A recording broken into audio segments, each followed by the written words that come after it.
sensível como a flor que bela povoa os campos,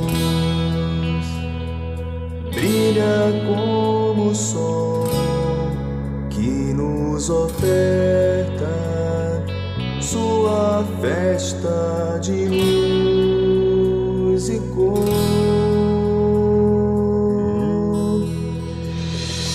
Vem a paz do seu sorriso, a bondade brota em seu olhar, sabe tudo que é preciso para os corações do mundo cativar. Vem a paz do seu sorriso, a bondade brota em seu olhar, sabe tudo que é preciso para os corações do mundo cativar. Tem nas mãos estrelas cadentes de amor e perdão, mestre de amor, amigo, um dia teremos sua luz.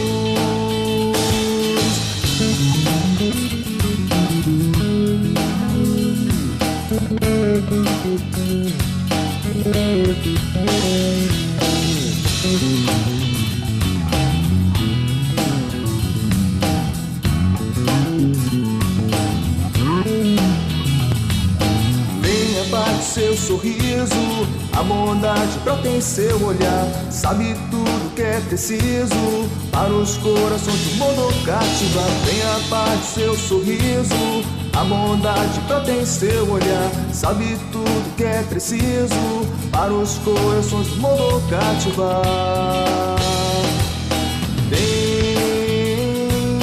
Tem nas mãos estrelas cadentes de amor e perdão, mestre de amor, amigo, um dia teremos sua luz.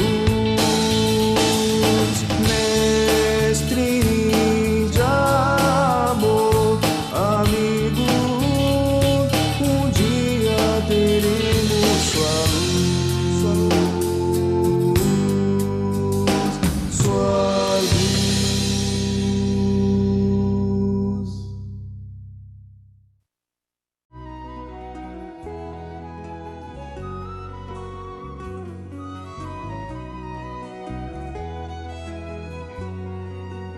Boa tarde a todos.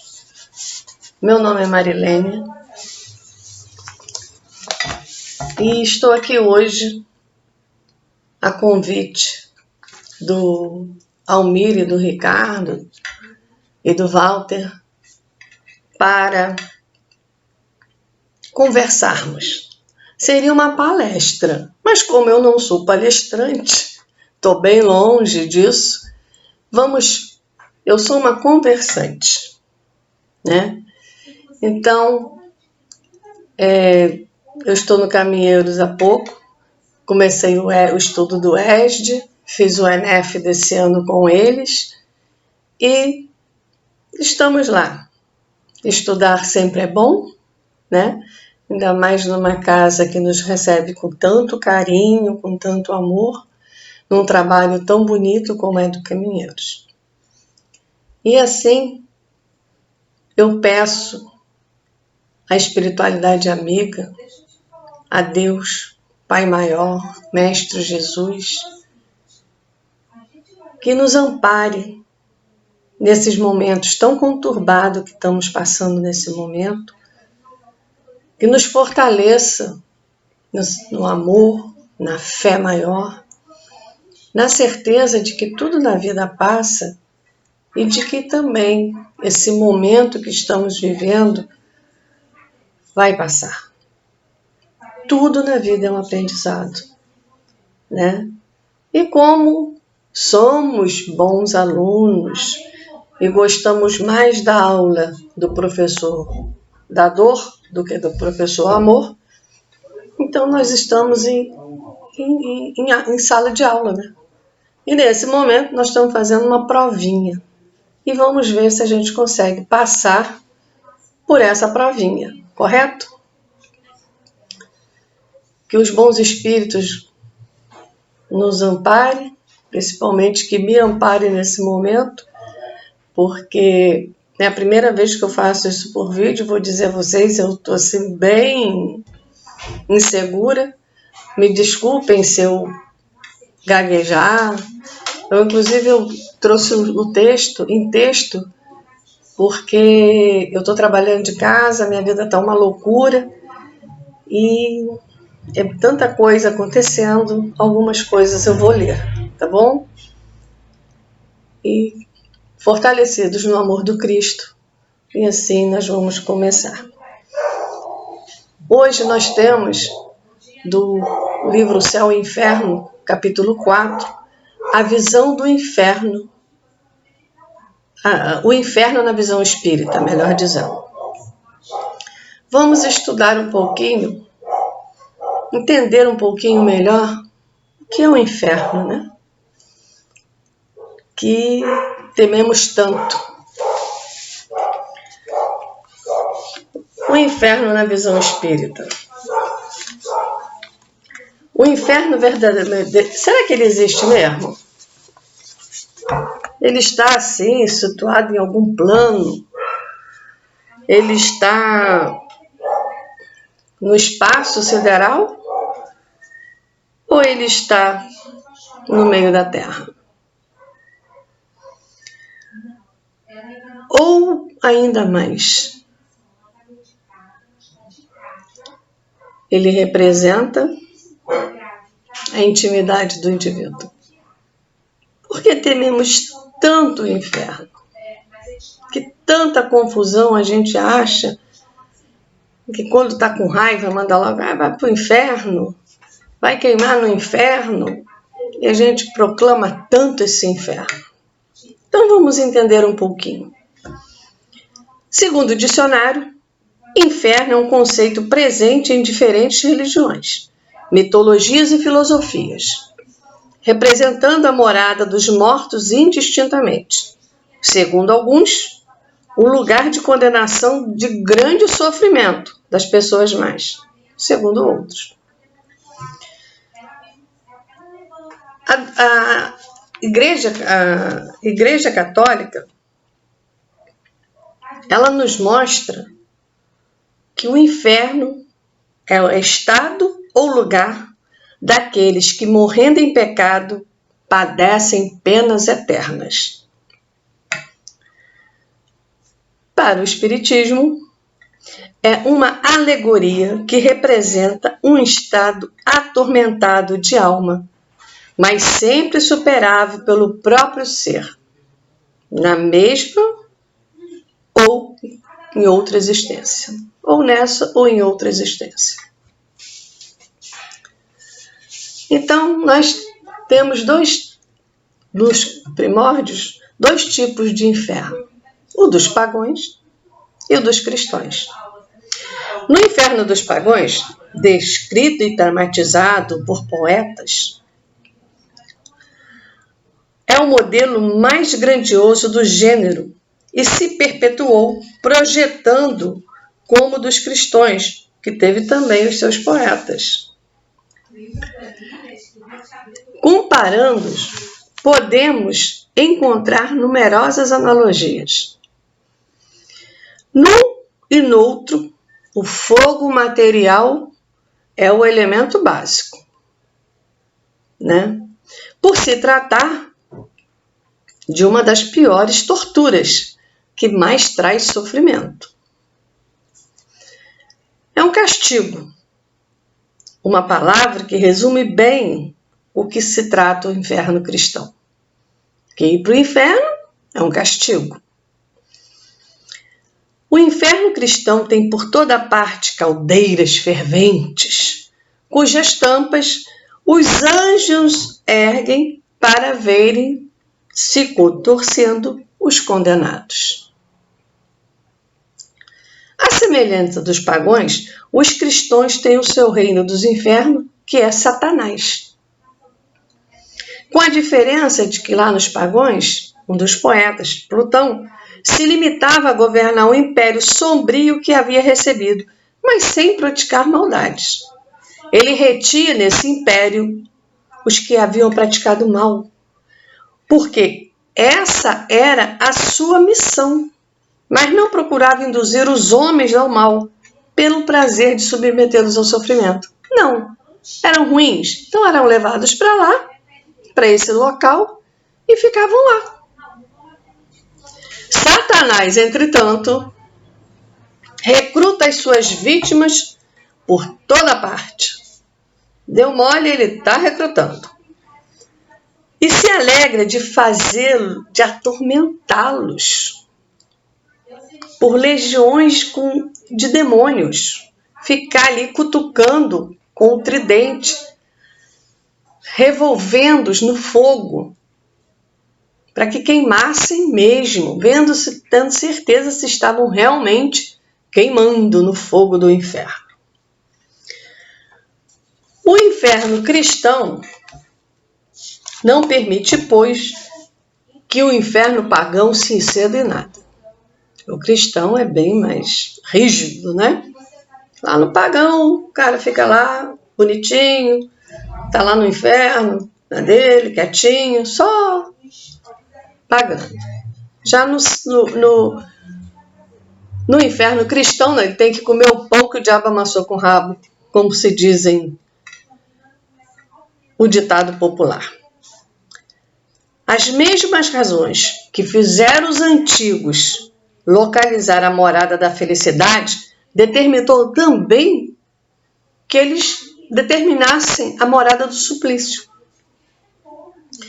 Tendo localizado a felicidade no alto, o que é bom está no alto. Lógico que eles iam localizar o suplício abaixo. Então, se é bom, está em cima. Se é ruim, está embaixo. Essa mistura de ideias pagãs com as cristãs nada tem que nos deva surpreender. Jesus não podia destruir, de repente, as crenças enraizadas naquele povo abrutecido, que não tinham cultura, que não tinha nem, naquela época não tinha nem palavras direito para descrever as coisas. As pessoas eram muito embrutecidas. Eles não dispunham de conhecimento necessário para conceber o espaço infinito. Eles achavam que a Terra era o centro do universo, só existia aquilo.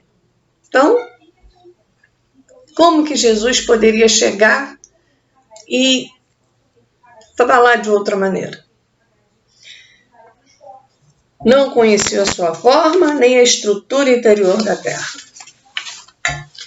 Tudo lhes parecia limitado, segundo a compreensão. Jesus se encontrava, pois, na impossibilidade de iniciá-los no verdadeiro conhecimento da realidade. De outro lado, não querendo sancionar com essa autoridade os prejuízos dominantes, preferiu abster-se, deixando ao tempo o trabalho de retificar as ideias errôneas. Conforme o tempo vai passando, vai evoluindo, as coisas vão melhorando e as mentes vão se abrindo e as coisas vão ficando mais esclarecidas. Limitou-se a falar vagamente da bem-aventurança e dos castigos que esperavam os culpados. Mas em parte alguma nos seus ensinos encontra-se o quadro dos suplícios corporais que os cristãos transformaram em artigo de fé. Em momento algum, Jesus proferiu que devemos nos mutilar. Né? Que se eu começar a me sovar com uma varinha, bater, até minhas costas sangrarem, bater, eu vou estar livre dos meus pecados. Não é assim.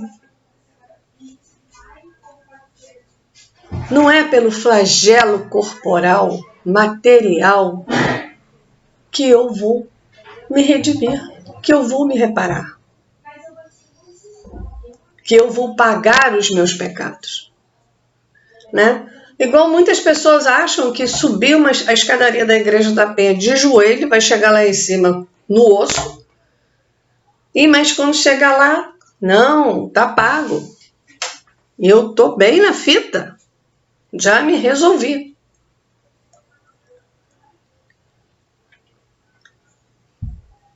E essa ideia ainda perpetua até hoje.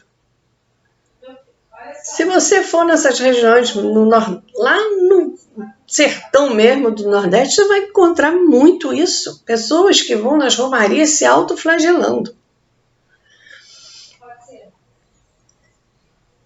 Mas como nada de positivo pode ser colocado em lugar dessas velhas concepções, ao longo período denominado por uma crença cega, sucedeu como fase de transição o período da incredulidade, ao qual a nova revelação vem por fim a isso. Teve um período que ninguém acreditava em nada, era né?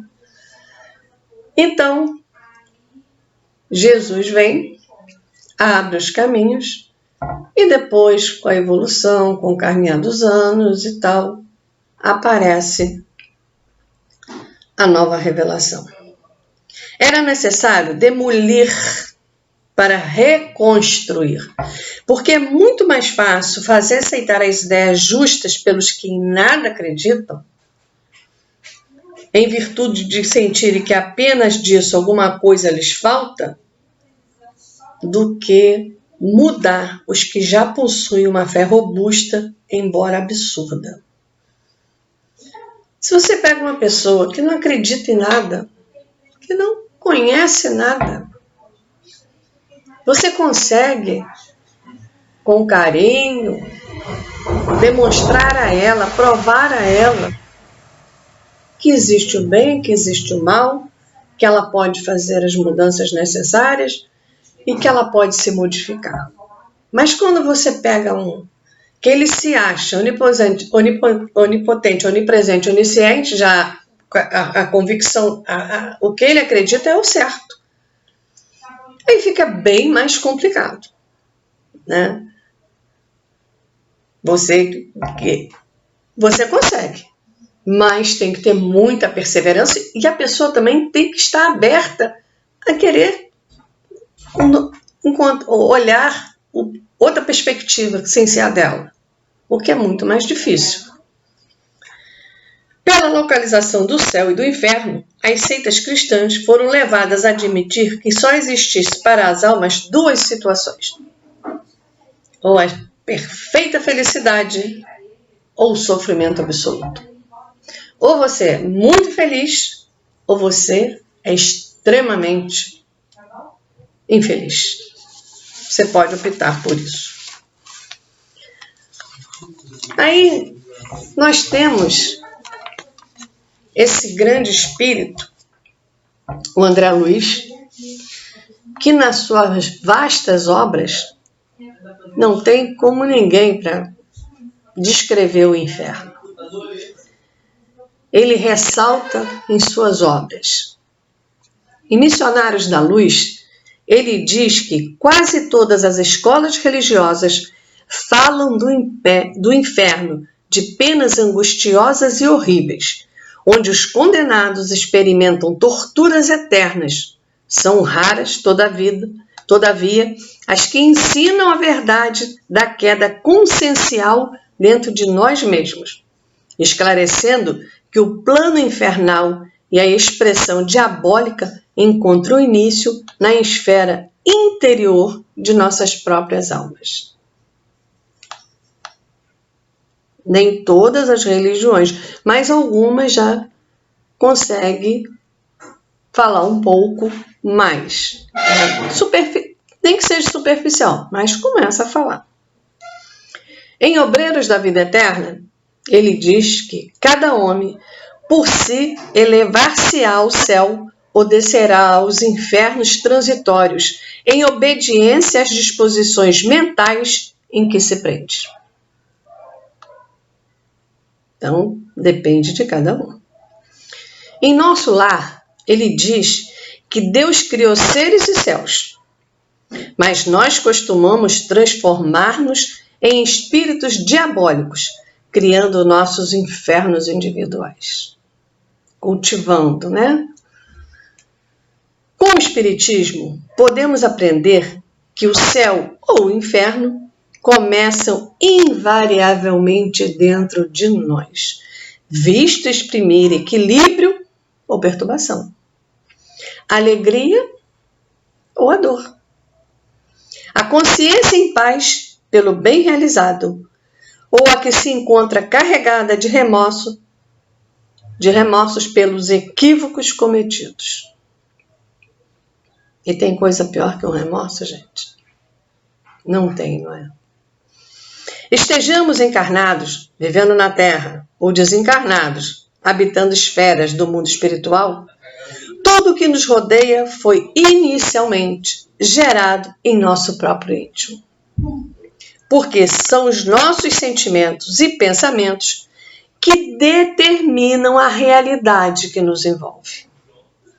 Quando verdadeiramente nos conscientizarmos da capacidade que todos possuímos de materializar no exterior o que somos no interior, entenderemos que cada um de nós vive no mundo de luz ou de trevas que escolheu para si próprio.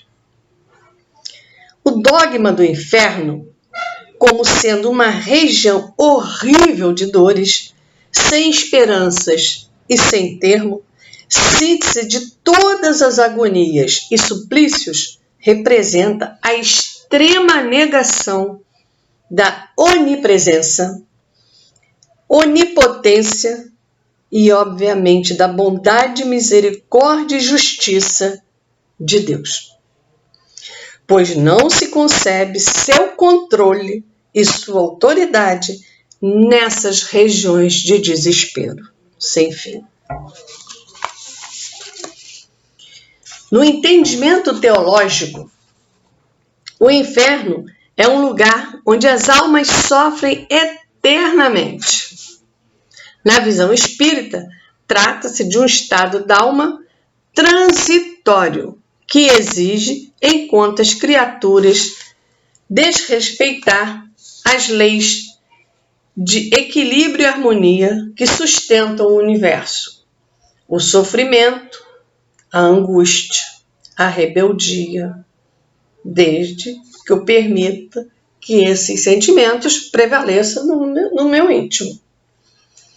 Ainda por André Luiz temos, em Os Mensageiros, muitas igrejas não compreendem, por enquanto, que não devemos espalhar a crença nos tormentos eternos para os desventurados, e sim a certeza de que há homens infernais criando os infernos para si mesmo. Você não pode pegar uma pessoa que está num momento conturbado, perturbado, e falar para ela que ela vai para o inferno. Mas fazê-la sentir que ela pode mudar a qualquer momento. E que não é fácil, porque quem falar que é fácil está mentindo. É difícil e é muito difícil. Mas você tem que ter força e perseverança. Estejam em virtude da forte crença nas penas eternas. Em O Livro dos Espíritos, Allan Kardec questiona a espiritualidade superior. A duração do sofrimento do espírito pode ser eterna? Aí ele responde: sem dúvida, se for eternamente mal, quer dizer, se não deva jamais se arrepender nem se melhorar, ele sofrerá eternamente. Mas Deus não criou seres para que sejam perpetuamente devotados ao mal. Ele não os criou senão simples e ignorantes, e todos devem progredir num tempo mais ou menos longo, segundo sua vontade. A vontade pode ser mais ou menos tardia, como há crianças mais ou menos precoces. Contudo, ela vem cedo ou tarde, pela irresistível necessidade que o espírito experimenta de sair de sua inferioridade e ser feliz. A lei que rege a duração das penas é, pois, eminentemente sábia e benevolente, visto que subordina essa duração aos esforços do espírito. Ela não lhe tira jamais seu livre-arbítrio. Se dela faz mau uso, suporta-lhe as consequências. No entanto, criaturas existem que guardam verdadeiro pavor do inferno, mas, por comodismo, não se envolve com realizações que lhes garantam a conquista do céu. Sem dizer daquelas outras que acreditam que tão somente com pedidos e rezas é que Deus lhes reservará um lugar à sua direita. A crença na existência de um local de felicidade eterna, porém estanque, apenas existe na mente daqueles que pretendem a bem-aventurança sem trabalho e sem esforço. Esse ponto merece uma historinha. Eu adoro historinhas. Um amigo nos contou a pequena história que vou passar para vocês, assegurando que o relato se baseia na mais viva realidade. Esse amigo que passou essa história é Irmão X no livro Estante da Vida. Emérito Rezende era um tipo de crente esquisito. Fixado à ideia do paraíso, admitia piamente que a prece dispensava as boas obras e que a oração ainda era o melhor meio de se forrar a qualquer esforço. Descansar, descansar. Na cabeça dele, isso era um refrão mental incessante. O cumprimento do mínimo dever lhe surgia à vista por atividade sacrificial. E nas poucas obrigações que exercia, acusava-se por penitente desventurado, a lamentar-se por bagatelas. Por isso mesmo, fantasiava o doce fazer nada, para depois da morte do corpo físico. O reino celeste, a seu ver, constituía-se de espetáculos fascinantes, com manjares deliciosos, fontes de leite e mel, frutos e flores, a se revelarem por milagres constantes, examinariam aqui e ali no Éden dos justos. Uma rede, sombra, água fresca, à beira de uma linda praia. Nessa expectativa, Rezende largou o corpo em idade avançada, a preliberar prazeres e mais prazeres.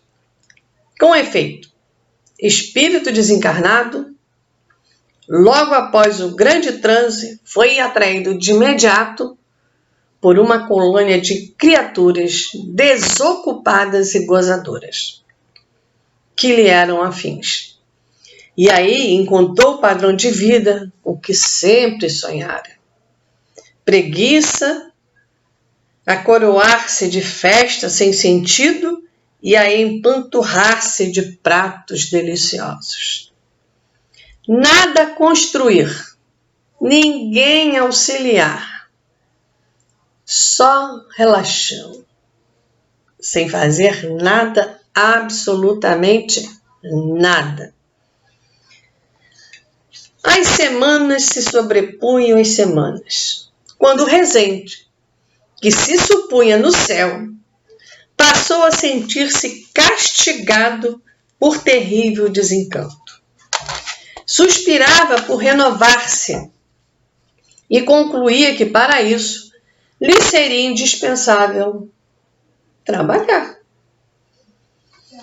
Tomado de tédio e desilusão, não achava em si mesmo senão o anseio de mudança. À face disso, esperou e esperou.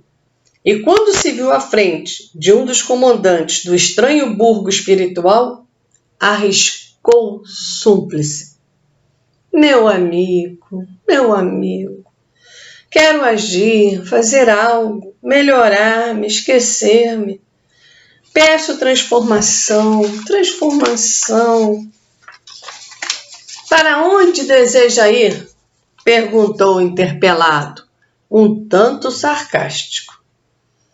Aspiro a servir em favor de alguém. Nada encontro aqui para ser útil. Por piedade, deixe-me seguir para o inferno, aonde espero movimentar-me e ser diferente. Foi então que o enigmático chefe sorriu e falou claro. Emérito, você pede para descer ao inferno, mas escuta, meu caro, sem responsabilidade, sem disciplina, sem trabalho, sem qualquer necessidade de praticar a abnegação, como você vive até agora, onde pensa que você está?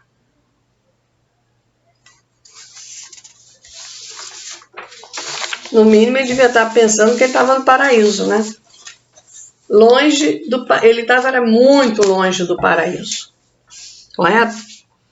Muito, mas muito longe mesmo.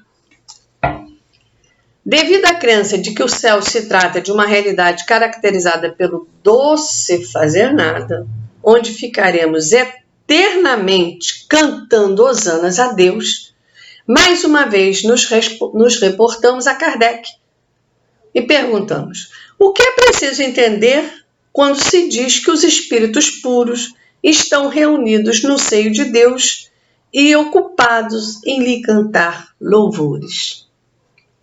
E Kardec responde: é uma alegoria que pinta a inteligência que eles têm das perfeições de Deus, porque veem e compreendem, mas que não é preciso mais prender a letra com muitas outras. Tudo na natureza, desde o grão de areia, canta, quer dizer, proclama o poder, a sabedoria e a bondade de Deus. Mas não creia que os espíritos bem-aventurados estejam em contemplação durante a eternidade, pois isso seria uma felicidade estúpida e monótona. Seria mais a do egoísta, uma vez que sua existência seria uma inutilidade sem termo. Eles não têm mais as tribulações da existência corporal. Já é um gozo. Aliás, como dizemos, eles conhecem e sabem todas as coisas e aproveitam a inteligência que adquiriram para ajudar o progresso dos outros espíritos. E sua ocupação e, ao mesmo tempo, um prazer. Tal é a felicidade do espírito verdadeiramente evoluído, não usufruir de prazeres que tem por modelo as necessidades materiais, mas de dar ao seu júbilo uma finalidade nobre e útil, a fim de realmente alcançar a plenitude íntima.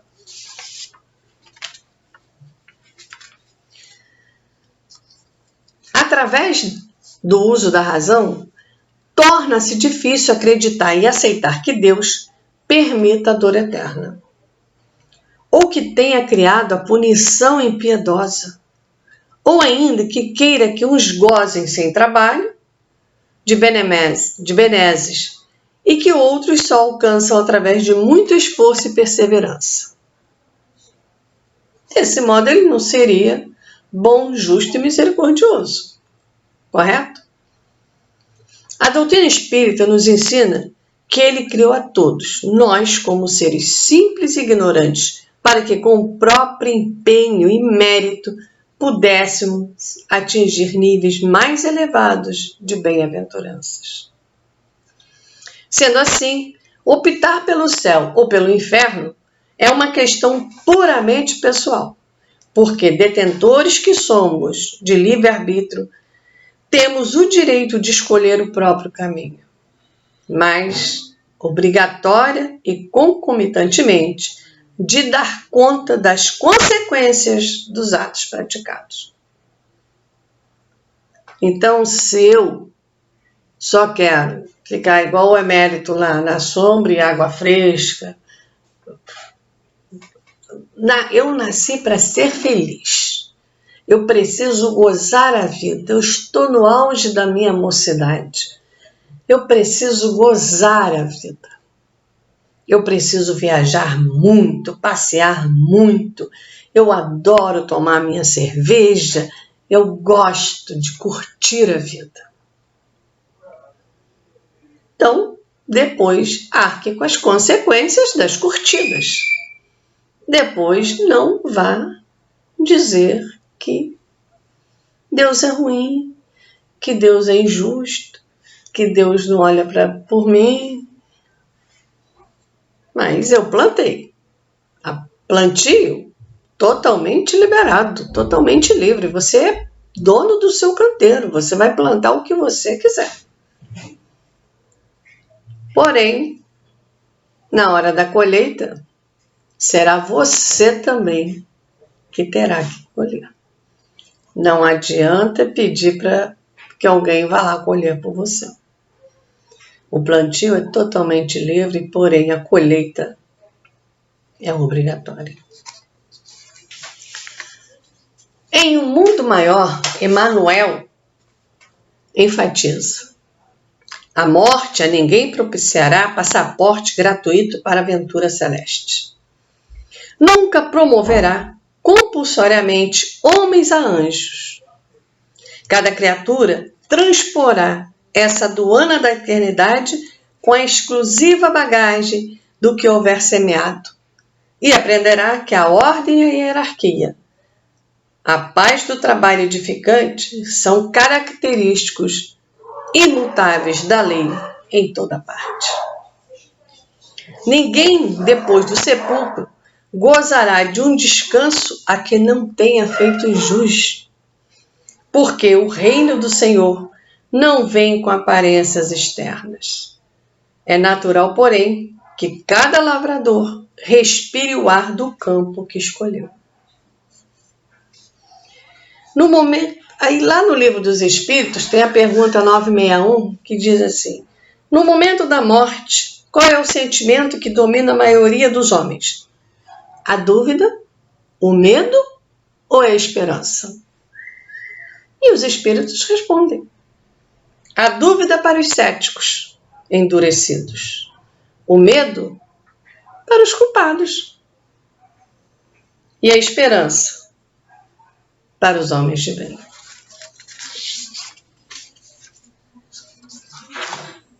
Para nos mostrar sobre céu, sobre o inferno, porque a gente, quando fala de inferno, você também fala do céu, porque tudo nessa vida são dois. Porque senão Deus não seria bom, justo e misericordioso se ele só te desse uma coisa de cada um. Como é que você teria opção? Então ele te dá o doce e o amargo para você escolher. Ele te dá o largo e o estreito, o claro e o escuro. Ele te dá sempre dois caminhos, para que a escolha seja única e exclusivamente sua. Por isso que temos que estar sempre policiando nossos pensamentos e nossas ações, estar sempre nos vigilando. Quando Jesus diz orai e vigiai, não é pegar o banquinho e botar na porta de casa, orar e vigiar o vizinho. É orar e vigiar a si próprio. E o que é muito difícil. Tá pensando? Fazer pelo outro é fácil. Mas fazer por você mesmo? Nossa, é complicado. Até porque a gente se coloca logo de coitadinho, infeliz e não sei o quê. Ninguém, todo mundo sofre, todo mundo coitadinho. Ninguém se rotula corretamente. Ou seja, culpadinho. Né? Eu não sou coitadinha. Eu sou culpadinha em algum momento. Né? Esses óculos que eu carrego ainda dou graças a Deus, e são 2. Esse é o de perto, tem o de longe. Porque não dá para juntar os 2 na mesma armação. Porque senão nem fecha e nem eu aguento o peso. Então, eu vou reclamar dos óculos? Graças a Deus eu tive a opção dos óculos, e não é bengala e o cachorro. Que também é uma prova muito séria. Mas ainda tive a escolha de vir com a dificuldade da visão, mas estamos aí. E se também viesse com a bengala e o cachorro, iríamos. Porque temos que ter consciência. Você quer saber o que você foi? Preste atenção na sua vida atual. Faça uma autoanálise de você mesmo. Dê uma olhada nas suas paixões. Dê uma olhada em você mesmo. Faça uma autoanálise. Converse com você. Pare na frente do espelho, fica se olhando, depois conversa com você. Começa a conversar, mas seja sincero. Então, não tem como. Tudo nós podemos escolher. Nós temos essa opção de escolha. Nada na vida é uma coisa só. Você sempre terá. Você tem o bem, você tem o mal. Você tem o caminho longo, o caminho estreito. A porta larga, a porta estreita. Fazemos nossas escolhas. Mas quando fazemos as escolhas, fazemos às cegas. Porque esquecemos que as escolhas são nossas. Mas a responsabilidade por essas escolhas também são nossas. Eu trouxe mais uma historinha para nos mostrar o que é realmente, como podemos diferenciar o inferno do céu. Conta-se que um dia um samurai grande e forte, conhecido pela sua índole violenta, foi procurar um sábio monge em busca de resposta para suas dúvidas. Monge, disse o samurai, com desejo sincero de aprender, ensina-me sobre o céu e o inferno. O monge, de pequena estatura e muito franzino, olhou para o bravo guerreiro e, simulando desprezo, lhe disse: eu não poderia ensinar-lhe coisa alguma. Você está imundo. Seu mau cheiro é insuportável. Ademais, a lâmina da sua espada está enferrujada. Você é uma vergonha para os samurais. O samurai ficou enfurecido. O sangue lhe subiu no rosto e ele não conseguiu dizer uma palavra. Tamanha raiva ele estava. Empunhou a espada, ergueu-a sobre a cabeça e se preparou para decapitar o monge. Aí começa o inferno, disse-lhe o sábio, mansamente. O samurai ficou imóvel. A sabedoria daquele pequeno homem o impressionara. Afinal, arriscou a própria vida para lhe ensinar o que era o inferno. O bravo guerreiro abaixou lentamente a espada e agradeceu o monge pelo valioso ensino. O velho sábio continuou em silêncio.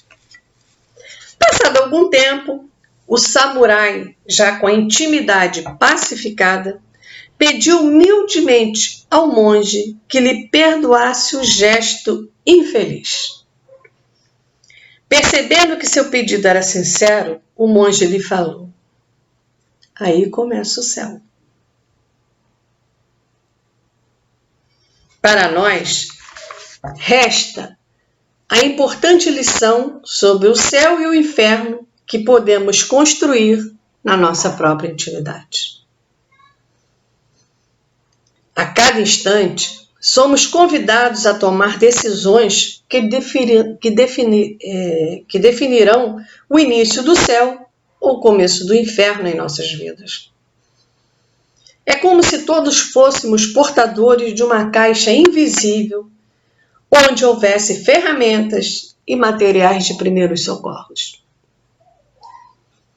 Diante de uma situação inesperada, podemos abri-la e lançar mão de qualquer objeto do seu interior. Assim, quando alguém nos ofende, podemos erguer o martelo da ira ou usar o bálsamo da tolerância.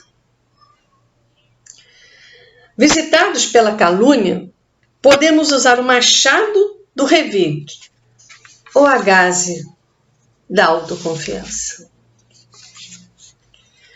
Quando a injúria bater em nossa porta, podemos usar o aguilhão da vingança ou o óleo do perdão. Diante da enfermidade inesperada, podemos lançar mão do ácido dissolvente da revolta ou empunhar o escudo da confiança. Ante a partida de um ente querido, nos braços da morte inevitável, podemos optar pelo punhal do desespero ou pela chave da resignação. Enfim, surpreendido pelas mais diversas e infelizes situações, poderemos sempre optar por abrir abismos de incompreensão ou estender a ponte do diálogo que nos possibilita uma solução feliz. A decisão depende sempre de nós mesmos. Somente da nossa vontade dependerá o nosso estado íntimo. Portanto, criar céus ou infernos, portas adentro da nossa alma, é algo que ninguém poderá fazer por nós. Sua vontade é soberana. Sua intimidade é um santuário do qual só você possui a chave. Preservá-la das investidas das sombras e abri-la para que o sol possa iluminá-la só depende de você.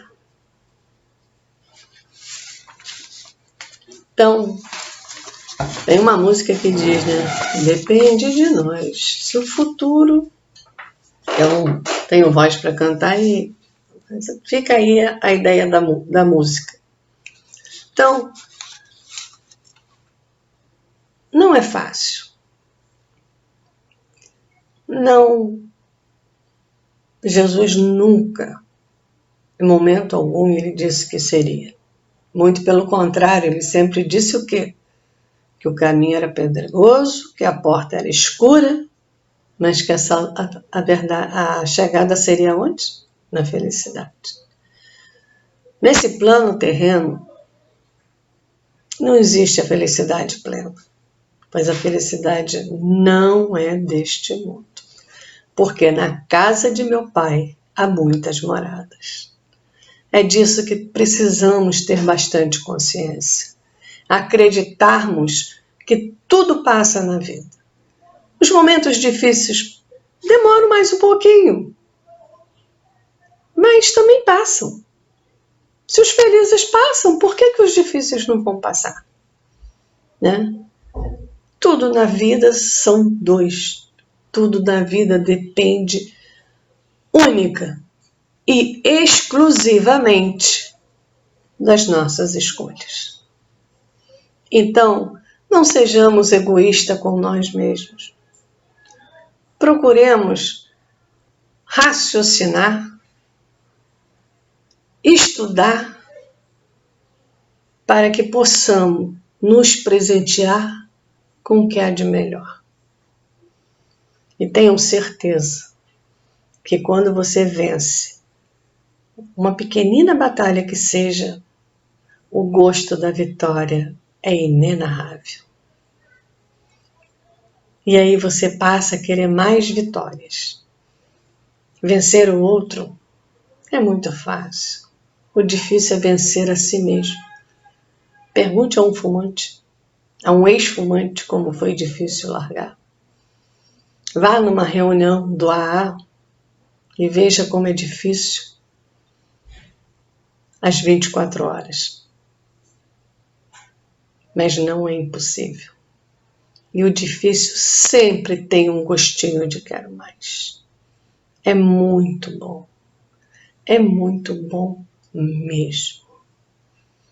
Meus queridos irmãos, espero que eu tenha alcançado o objetivo de demonstrar o inferno na visão espírita, nessa doutrina que tanto nos esclarece, que nos fortalece, que nos apresenta o nosso próprio eu. Essa linda doutrina, esse manjar que Jesus nos mandou, esse consolador que Ele nos prometeu. E só depende, unicamente de nós mesmos. Me pediram para que eu fizesse a prece de encerramento. Tem uma prece que ela é um pouco longa. Eu vou ler. Eu amo essa prece assim, de montão. Eu amo demais. Porque eu acho que essa prece, ela mostra a nossa realidade atual. É uma prece, uma rogativa diferente. É pelo momento espírita. Eu peguei essa prece há muitos anos atrás e tenho sempre ela comigo, apesar dela ser um pouco longa, mas ela fala aos corações, ela nos alimenta a alma, ela nos mostra o que devemos realmente fazer. Então, eu vou ler a prece. E se a minha voz embargar, vocês me perdoem, mas eu tento não me emocionar com ela todas as vezes. Tá bom? Senhor, eu desejo te fazer uma rogativa diferente. Todos pedem pelos injustiçados, por aqueles que têm sede e fome de justiça. Eu te peço pelos que cometem injustiças. Todos rogam pelas vítimas das drogas. Eu te rogo, Senhor, por aqueles que distribuem as drogas e com isso enriquecem. São criaturas infelizes que ajuntam fortuna à custa de vidas alheias, de lares destroçados. Logo mais, eles terão que responder perante a lei divina por toda a infelicidade que estão cultivando. Muitos pedem pelos órfãos e pelas viúvas. Eu te rogo, Senhor, por aqueles que deixaram as viúvas sem pai e as mulheres sem maridos, porque todos os que espalham mal brevemente enfrentarão o julgamento da própria consciência. Todos suplicam pelas mães que tiveram as vidas dos seus filhos ceifadas em plena juventude, pelo braço da violência assassina, pelas mães que choram a ausência dos filhos, que eram toda sua alegria.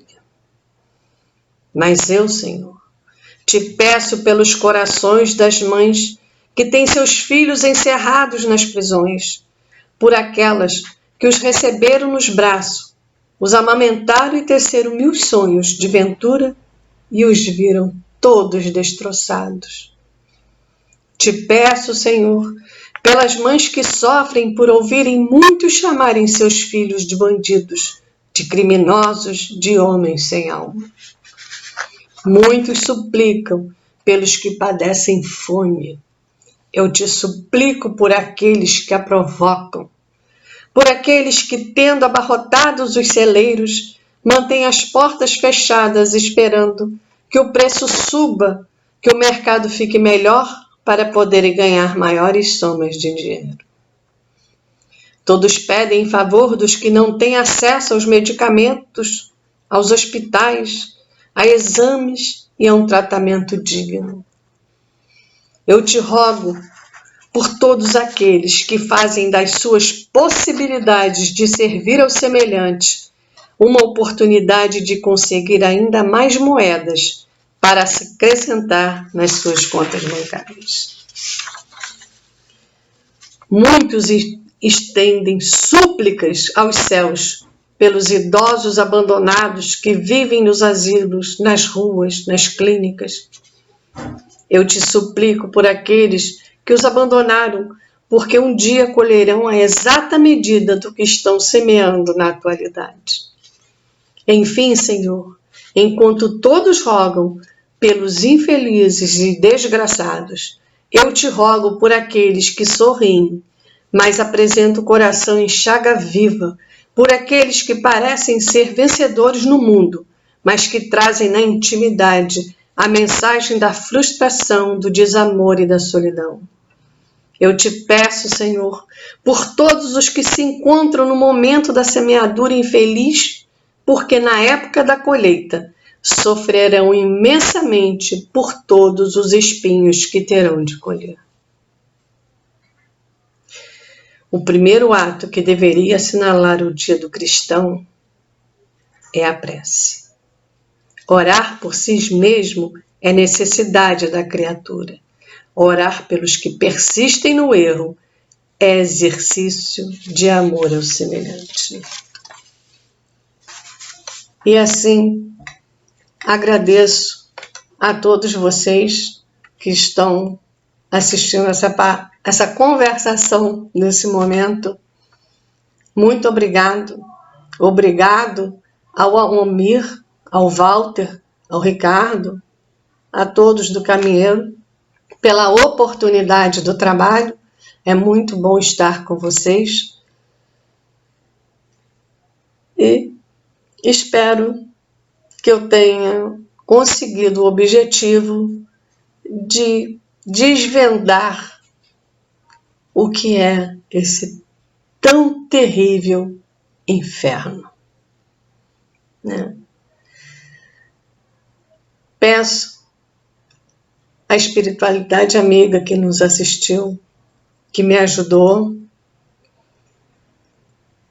que eu pedi muito, porque eu falei, eu não quero ficar nervosa, porque é uma coisa, quando você faz a coisa pela primeira vez, fica meio estranho. Agradecer imensamente aos irmãos espirituais, agradecer ao Pai Maior, a Jesus, esse nosso mestre, modelo e guia, pela paciência, pela benevolência, por todo esse amor que todos os instantes derramam sobre nós. Que possamos juntos em oração estarmos sempre pedindo aos céus, à espiritualidade, que derrame e sobre toda a humanidade, mas principalmente sobre os dirigentes dos países que compõem esse orbe terrestre, luz, paz, para que se unam para encontrar solução para esse momento conturbado. Por esse momento que estamos passando, por essa incógnita, né? porque ninguém sabe o que vem pela frente, o que vai acontecer. As pessoas estão tão descrentes que muitas não acreditam, acham que é besteira. Tá aumentando o desemprego, tá? Mas que a paz, o amor, a luz e a misericórdia do Cristo possa envolver a cada um, encarnados e desencarnados que estão nesse orbe terrestre, fortalecendo, iluminando, clareando suas mentes, para que possamos nos voltar unidos no amor do Cristo, unidos em oração, pois precisamos fortalecer não só o nosso corpo material, mas principalmente o nosso espírito. A oração, o estudo, são alimentos para o nosso espírito. Que juntos,